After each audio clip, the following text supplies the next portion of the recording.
Hello les joyeux rebelles. Alors aujourd'hui une petite vidéo pour nous rappeler des beaux principes que nous pouvons mettre en place avant cet été, avant de rentrer dans les maillots de bain, avant de se mettre au bord de la piscine, de déambuler sauvagement sur la plage. Voilà, donc quelques principes à rappeler, ça peut être bien parce qu'après ces quelques mois d'hiver, eh bien il n'y a pas forcément de correspondance entre voilà ce qui se passe ici et puis la taille du maillot de bain qu'on a choisi. Bon, voilà, tout ça c'est pour rigoler, mais en même temps, on va vraiment parler de principes de santé. Donc quelque chose d'assez court, succinct pour pouvoir vous rappeler ces quelques principes. Alors, déjà, moi ce que je voudrais commencer, c'est que nous puissions tous appréhender notre repas, préparer notre repas en nous rappelant que se nourrir, c'est d'abord un acte d'amour avec nous-mêmes. À chaque fois qu'on va ingérer quelque chose, que ce soit une boisson, que ce soit un aliment solide, eh bien, c'est un choix que l'on va faire pour notre santé. Est-ce que cet aliment va nous faire du bien? Est-ce qu'il va être neutre? Ou est-ce qu'au contraire, il va nous polluer? Alors, déjà, quand on va faire cette première conscientisation de qu'est-ce qu'on va mettre dans la bouche, déjà, ça va nous permettre eh bien, d'avoir... pardon, voilà, je fais un petit truc. Ça nous permet déjà de faire des choix. Et c'est des choix qui vont être plus en correspondance avec notre besoin du moment. Donc, est-ce que je mange parce que j'ai besoin de me remplir, parce que je suis en colère, parce que je suis contrariée, parce que j'ai reçu voilà, quelque chose, une nouvelle qui ne me convient pas, et donc je vais me jeter sur quelque chose de sucré parce que émotionnellement j'ai besoin de me récompenser ou de compenser cette frustration. Donc ça c'est intéressant juste de le poser, ok, je vais mettre ça dans ma bouche. Est-ce que je le mets dans ma bouche parce que je suis en colère et que j'ai besoin de m'apaiser? Est-ce que c'est parce que je me sens seule et que j'ai besoin de m'apaiser? Ça va changer en fait la donne et ça va déterminer également notre choix. Et on va être un petit peu plus dans cette conscience, et forcément en étant dans cette conscience, eh bien, on va mieux maîtriser la situation. Donc, déjà, se rappeler que se nourrir à chaque fois que je me nourris, à chaque fois, je fais un acte d'amour pour moi-même. Notre corps, on n'en a qu'un, je vous l'ai déjà dit plein de fois, je suis bien entendu pas la seule à le dire, on n'en a qu'un et vraiment l'idéal c'est d'aller jusqu'au bout avec ce corps, mais pas d'aller avec ce corps, un corps qui souffre, un corps qui crie, c'est d'aller jusqu'au bout avec un corps avec lequel on soit amis. Il nous a été donné comme un véhicule pour pouvoir transporter le plus beau de nous-mêmes, de pouvoir nous permettre d'exprimer au monde ce qu'on est de plus beau. Eh bien, je pense qu'il faut vraiment, sincèrement, prendre soin de notre corps. Et prendre soin de notre corps, ça passe aussi par ce que l'on mange. Bien entendu, pas que ça. Mais c'est le principe aujourd'hui, c'est notre thème aujourd'hui. Donc, les principes, c'est pas compliqué. On a un tube digestif d'être humain, on fait en sorte de manger ce que l'être humain peut recevoir comme aliment. Donc, tout ce qui est légumes, tout ce qui est fruits, un petit peu de viande, de produits animaux si vous en avez envie, si vous aimez ça. Et puis, pas grand chose d'autre, oui, des baies, des graines. Voilà, normalement ça devrait être que ça, Et le fait c'est que comme quand on mange autre chose, on voit finalement qu'on ne s'empoisonne pas tout de suite, qu'on ne meurt pas tout de suite, eh bien on continue à manger des choses qui ne nous conviennent pas. Et qu'est-ce qui ne nous convient pas? Eh bien, pour moi, il y a plusieurs catégories. Il y a déjà la catégorie de tout ce qui est laitage. Donc les laitages de vache ne conviennent pas à notre tube digestif d'être humain.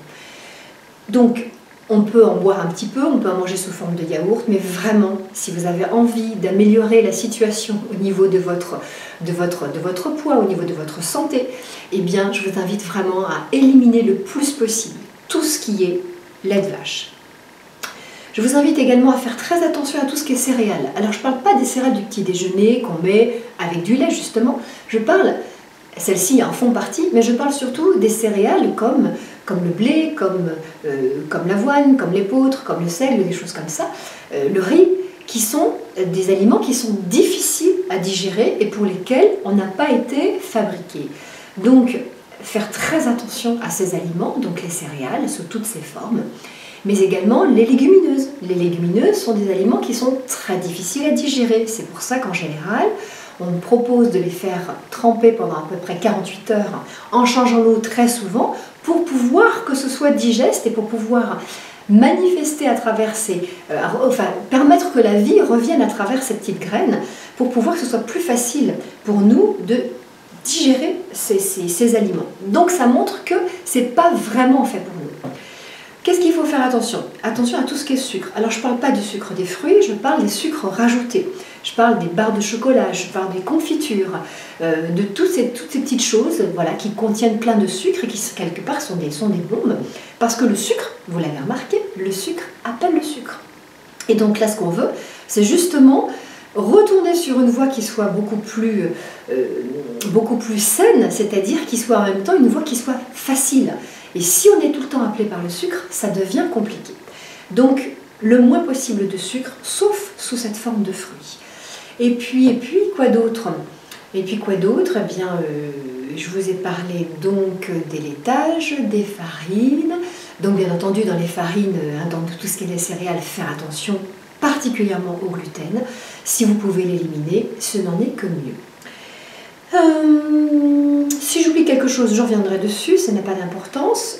Alors, l'idéal pour pouvoir récupérer un corps de rêve, déjà c'est pas de se comparer avec ce qui se passe dans les magazines, c'est une évidence, parce que là tout ça, ça peut pas le faire, tout le monde va souffrir, donc c'est simplement de se dire ok, dans quelle fringue je me sens bien et dans quelle fringue j'ai envie à nouveau de rentrer. Voilà, tout simplement. On prend ses propres repères en fonction de comment on se sent dans notre corps. Le reste, on essaye vraiment de l'oublier parce qu'on ne peut pas ressembler, à des canons de beauté qui de toute façon sont surfaits et qui demandent certainement beaucoup de souffrance pour arriver à ça. Et là, on doit rester dans le plaisir. Manger doit rester un plaisir. Et le plaisir doit venir s'installer avec nous à chaque fois qu'on va préparer notre repas. Donc je vous invite vraiment à préparer vos repas. Ne faites pas des achats de repas tout faits. Il n'y a rien de pire que de trouver là-dedans tous les poisons dont le corps n'a pas besoin. Donc, on fait nos repas et on fait des choses simples qui sont de saison, des légumes de saison. On prend une grille, on trouve ça sur Internet. Au mois de mai, qu'est-ce qui pousse au mois de mai? Au mois de juin, qu'est-ce qui pousse au mois de juin? Et on fait en fonction de la saison. C'est la façon la plus simple de pouvoir donner à notre corps ce dont il a besoin à ce moment-là. Parce que si les légumes poussent en été, c'est qu'effectivement, en été, notre corps a besoin de s'hydrater, de se rafraîchir. Et ce ne sont pas les mêmes légumes qui poussent en hiver, parce que le corps a des besoins différents en hiver. Tout simplement. Donc, laissez-vous porter par le rythme des saisons et parce que les marchés qui correspondent, bien entendu, qui vont vendre ce qu'il y a en saison normalement, eh bien, proposent. Donc, faites votre repas à la maison, faites des choses simples, des salades, des petits légumes sautés, des poissons à la vapeur ou des poissons sautés, pourquoi pas, ou au four, des choses comme ça, des choses super simples. Retrouvez le goût de vous faire à manger. Vous dites que vous n'avez pas le temps, mais en même temps, si le temps vous ne le prenez pas, quand nous serons, parce qu'il n'y a pas de raison que, si moi non plus je ne passe pas sur ces principes-là, j'y échappe, mais si à un moment donné nous sommes malades, là le temps va nous être donné pour pouvoir nous réparer. Mais c'est complètement débile en fait comme réaction. Ce qu'il faudrait, c'est pouvoir prendre déjà du temps. Qui mieux que nous méritons de prendre du temps pour nous? Voilà. Un petit peu de temps, un quart d'heure de préparation, c'est pas la fin du monde. Et quand on se met à table, on mâche. On prend notre temps pour manger, pour déguster, pour mâcher. Nos temps nous ont été donnés pour faire ce travail de mastication, de broyage. Et par la mastication, on va déjà permettre à nos aliments de se transformer et de devenir un aliment qui va être en association et en osmose avec notre organisme. Et ça, c'est grâce à la salive qui se trouve dans notre bouche et qui va se produire au moment de la mastication. Donc, mâcher. L'idéal, c'est de mâcher autant de fois qu'on a dedans. Alors, vous voyez, on est loin du compte. Donc, de fait de mâcher, ça va permettre à ce digestif de faire moins de boulot. Donc, il va pouvoir faire le travail qui lui a été donné de faire, c'est-à-dire de continuer à cuire, à extraire la quintessence des aliments pour pouvoir fabriquer le sang, pour pouvoir fabriquer l'énergie. Donc mâchez les petits loups, mâchez, prenez au moins 25 minutes pour manger tranquillou. Et prenez ce temps pour manger dans un environnement qui soit calme. Parce que si vous arrivez et que vous êtes super speed, il vaut mieux que vous ne mangiez pas. Prenez 5 minutes pour respirer, pour pouvoir faire descendre l'émotionnel. Parce qu'effectivement, quand on est dans un environnement qui est hyper bruyant ou quand on est soi-même très énervé au moment d'arriver pour le repas, ça ne peut pas le faire, ça va contrarier notre digestion. Donc faites attention à cet environnement dans lequel vous mangez, faites en sorte que ce soit le plus calme possible. Ou alors peut-être de manger seul à la limite, de manger seul pour pouvoir être dans l'inconscient de qu'est-ce que l'on mange et qu'est-ce qui va rentrer dans mon corps et qu'est-ce qui va me faire du bien. Voilà, donc ça peut être des idées. Après, à vous d'accommoder ça. Moi, je donne les choses d'une façon idéale et puis on voit ce qu'on fait, hein, c'est sûr. Faites en sorte que dans vos assiettes, ce soit beau. Parce que quand c'est beau, automatiquement, on prend le temps de regarder et puis il y a du plaisir. Et déjà, on va se délecter avec les yeux. Donc, faire en sorte que ce soit beau. Si on a une salade de carottes avec une salade verte, avec un peu de roquette, avec quelques betteraves, des petits oignons, déjà si on place toutes les choses comme ça sur notre assiette, on va déjà avoir plein de couleurs. Faites quelque chose de beau. Faites quelque chose de beau parce qu'à chaque fois que vous mettez quelque chose de beau dans votre corps, quelque part vos cellules, aussi elles s'embellissent. Il y a toujours une analogie avec l'extérieur, de cet extérieur qui va pénétrer dans notre intérieur. Donc, respirez, prenez le temps, faites quelque chose de beau, mâchez bien, respectez le rythme des saisons en choisissant des aliments de saison. Que vous dire d'autre? Et faites en sorte d'utiliser le moins de toxiques possible, de faire qu'il y ait le moins de produits qui vont empoisonner l'organisme qui rentrent dans notre corps. Donc ça, j'en ai parlé avant. Les sucres, les laitages, les farineux, les légumineuses, voilà, toutes ces choses-là, mais également tout cet aspect émotionnel qui, quelque part, vient nous nourrir d'une autre façon, et parfois d'une belle façon, quand on est amoureux, quand on est heureux, quand on est tranquille, mais aussi avec son contraire. Et là, c'est plus terrible. Donc, faites en sorte d'avoir le moins de toxiques possible qui rentrent dans votre corps. Et pour ça, ça veut dire qu'il faut aussi... donner à notre corps la possibilité de se régénérer et d'éliminer ces toxines. Et ça se passe la nuit. Donc je vous invite à faire le test de petit déjeuner le plus tard possible et le plus légèrement possible pour pouvoir laisser le processus de nettoyage de l'organisme de la nuit de se faire le plus longtemps possible au cours de la matinée. Et vous allez voir, ça va également entraîner quelque chose de beaucoup plus agréable au niveau des sensations du corps. Ça va amener de la légèreté et vous allez constater que vous allez dégonfler, vous allez constater que sur votre balance, les grammes, les centaines de grammes s'éliminent. Voilà. Ça, c'est une proposition, mais vraiment, faites l'essai au moins le week-end. Après, si vous pouvez perdurer, parce que c'est vrai que le corps, il doit aussi pouvoir s'habituer avec un rythme comme celui-là. Quand on a eu l'habitude de petit déjeuner au matin, que tout d'un coup, on ne lui donne plus rien, c'est un peu compliqué. Mais faites le test des fruits au matin, faites le test d'un repas allégé le matin, jusqu'à manger presque plus rien, ou de manger à partir de 10 heures, ou de commencer votre repas de la journée, le premier repas à midi, pourquoi pas. Faites des essais comme ça et là ça va permettre de créer une détox. Et puis la détox, oui, c'est faire des jus. Donc, ça, vous savez, j'adore les jus, il faudrait en boire 2 fois par jour, ce serait l'idéal pour pouvoir nettoyer notre organisme. Bon, alors, là moi j'emmène un groupe avec moi au mois de juin pour pouvoir faire des jus. Et qu'est-ce qui va se passer? C'est pendant ces quelques jours, on va déjà nettoyer notre organisme, qui est une première étape à l'amincissement, qui est une première étape à la réconciliation avec notre corps. Donc pendant 3 jours, on va nettoyer notre organisme, on va apprendre à faire des jus, on va comprendre pourquoi on fait des jus, à quoi ça sert, quels sont les processus de détox, qu'est-ce qu'on peut mettre dans notre assiette pour pouvoir nous aider à justement détoxer, à moins se polluer.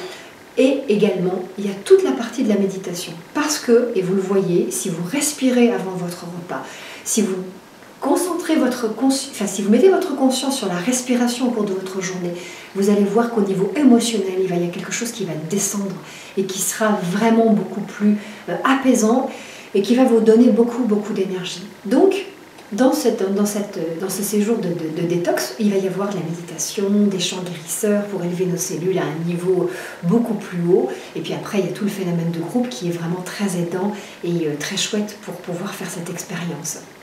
Voilà, mais si vous avez envie de faire cette expérience avec moi, venez me rejoindre, il n'est pas trop tard, mais vous pouvez également faire cette expérience à la maison. Mais là, je vous invite à faire ça vraiment tranquillement, prenant beaucoup de temps et en mettant les choses en place vraiment d'une façon très progressive.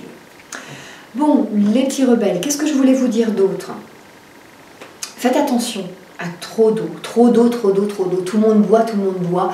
Mais pourquoi buvez-vous autant? Si vos reins sont fatigués, ils ne pourront pas gérer l'eau que vous leur imposez. Si vous mangez suffisamment de légumes, si vous mangez suffisamment de fruits, déjà vous avez beaucoup d'eau qui va venir nourrir vos cellules.